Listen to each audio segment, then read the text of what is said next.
G'day. So on the way home from work today, I stopped into one of the my regular secondhand shops. I got a circuit of them, which I try to call in, I don't know, once a month or once every 2 months. If you go too often, you just see the same stuff, and you need to wait till they get new stock in. Anyway, I went to a place I often go to. Probably last went there about 2 or 3 months ago, and they had a few things. They have two sections. They've got a $2 section and a 50-cent section, and I can't really tell how they decide what goes where. It seems a bit haphazard. It's certainly not condition. Um, anyway, in the 50-cent section, I found two of the Bravery's albums. Bravery only have three albums, so I've got two of them now. Bravery, not one of the bands, not a band I'd call myself a fan of. To be honest, I'd only ever heard of one song of theirs, which is on this one, An Honest Mistake. But I listened through to this one just before, and it's okay. It's a bit. It's very of its time. When was this released? I think it was at 2005. Um, it has that sound of the bands from the mid 2000s. It sounds like a mixture of the Killers, a little bit of the Strokes, and some kind of 80s new wave-ish Duran Duran sounds as well, but kind of not as good as any of those three bands. This album here I didn't listen to, and it's a double album.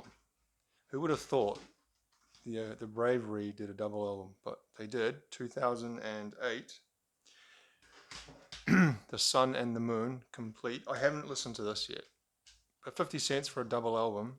That's in pretty much new condition. Doesn't feel looks like it's been touched. So I'll listen to that when I get a chance. Yeah, the Bravery. Another one I picked up is a $2 CD. You can see it's much older and much more worn, at least on the case it is. And this is Margaret Urlich. So if you're listening from or watching from outside New Zealand or Australia, I doubt you've ever heard of Margaret Urlich. She was a New Zealand singer, musician. She was big in, or relatively big in the late 1980s, early 1990s. And this was I think this is her first album. She may have had one before this, but this is certainly her big album. And it's called Safety in Numbers. This was $2. And this is originally from when it was released, not a repress or anything, 1989. You can tell by looking at it.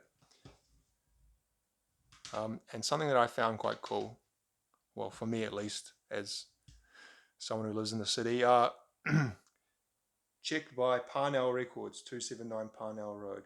So harks back to a time when every kind of suburb had at least one, sometimes two or three records shops, often independent places, just Parnell Records or whatever else it might be.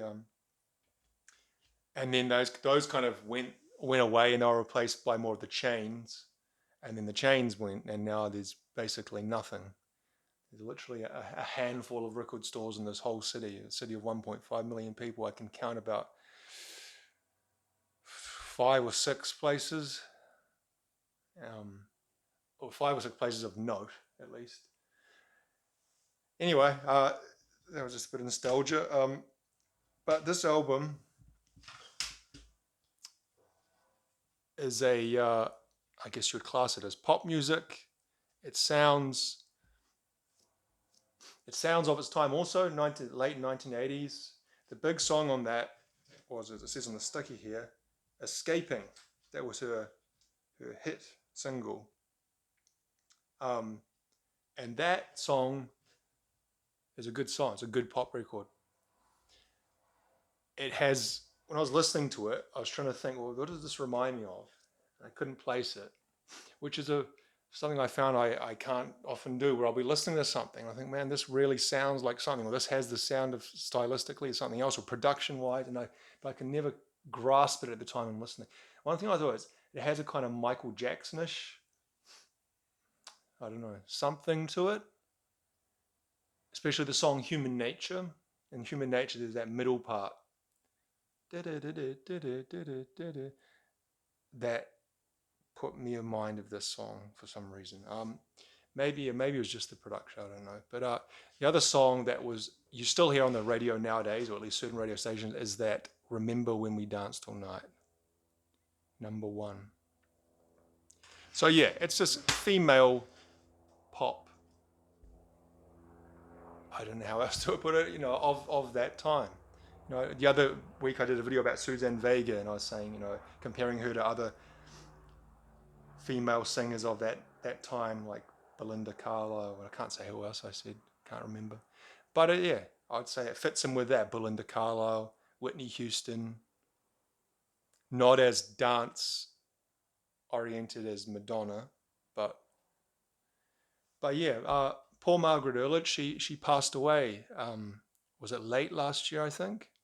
Yeah, it would have been. Yeah, last year.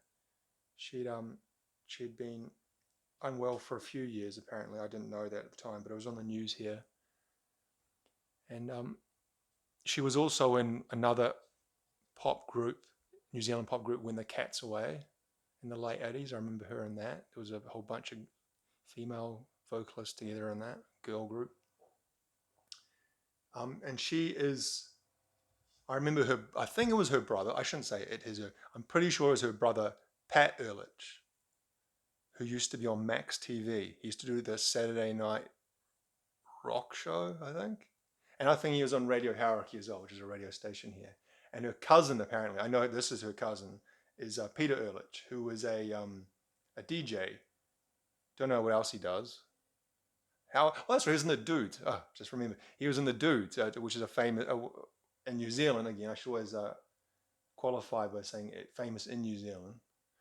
The Dudes was a band here in the 1980s. And I'm second guessing myself. I'm almost certain he was in that band. And then he went on to become a radio DJ and then a DJ, like club DJ. But yeah, Margaret Urlich, rest in peace. And she moved to Australia like so many New Zealand artists do, and she was actually quite big there. Like it's reading, apparently sold like hundreds of thousands of albums there, which again probably doesn't sound like a lot for some parts of the world, but for this part of the world that is a lot. And she won a ARIA Award, which is the Australian Record Industry Awards, like I guess the Grammys, the Grammys in America, or the Brit Awards in the UK. That's their big awards. I think she won one of those awards as well.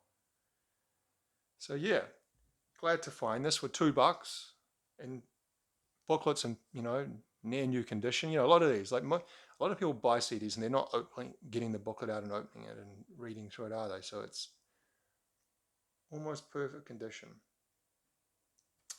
The CD I looked before is pretty good condition. There is one scratch across it, but it plays fine. You can't see it actually no, maybe, you see it was down there. Yeah, it has the original what do you call that, cover sticker, what are you going to call it? So $2, I'm pretty happy with that.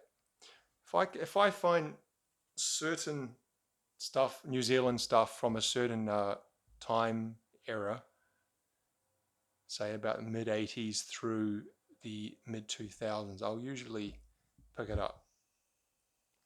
Anyway, not bad. So that's a $3 purchase for 3 CDs on my way home from work on a Wednesday morning, a late morning Wednesday. All right, thank you for watching.